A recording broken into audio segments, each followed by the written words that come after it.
back then we didn't have this. Back then we turned on the radio. As humbling as your life was, you know, you came from parents that worked, you weren't wealthy, you know, the times were different. I'm talking about the 60s to the 70s, you know, Star Trek came out.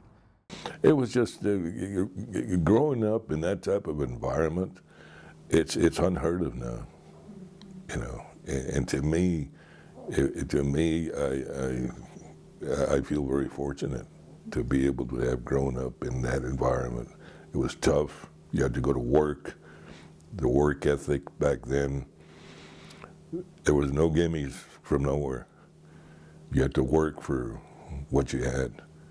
And when I started working with Acedo, I was very young.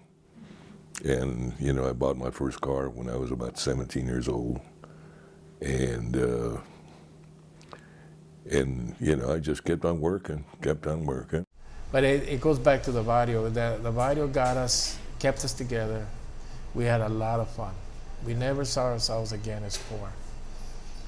And in my opinion, there was always enough to eat. You had beans, rice, lentejas, nopalitos, couple eggs. We were cheap in those days, and whatever you could pick up from the meat market, they would donate food or throw away food. We used to get that. And I said to myself, my God, now, you know, nowadays things have changed, you know, to the point that I think some kids are spoiled, I think, nowadays, you know, because, you know, they have all the luxuries. I mean, everything's just... But the most important thing we learned is education is important. Education was the way out. No matter how, she says, there's no excuse. No hay excusa, tienen que tomar educación.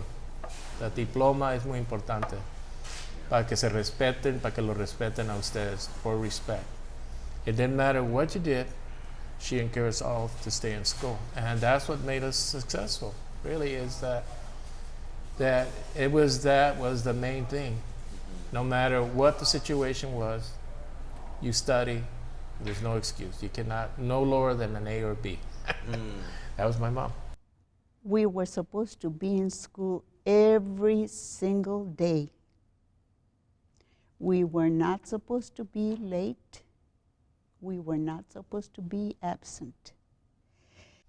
So when I went from the barrio, it really made us tough. It was hard, it wasn't easy. You had to be responsible. Your way out was to do good in school. And there was a lot of success stories that came to the barrio. You either made it great or you got yourself in jail, one or the other. It was all extremes. So there's a lot of strong people that came from the neighborhood.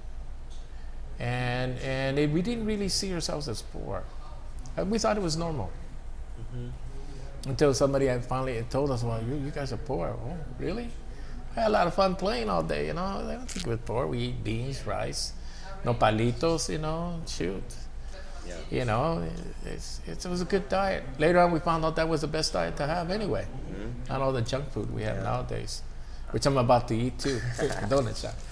I just think like the overall, like it doesn't matter where you grow up. Every neighborhood, I'm sure, has great history and that people have done something. But, you know, I think that it's just what you make out of it. Like you gotta do it for yourself. You can't, like, you know, it's so easily for me and the people that we grew up here, our friends, to have gone down that bad path, you know. But we didn't, you know, we didn't. We went above and beyond, and we just did what we had to do to be stronger and make better choices for ourselves, you know, and take the responsibility for yourself. Either you're gonna go bad and you're gonna do bad, or you're gonna do good. And that's it.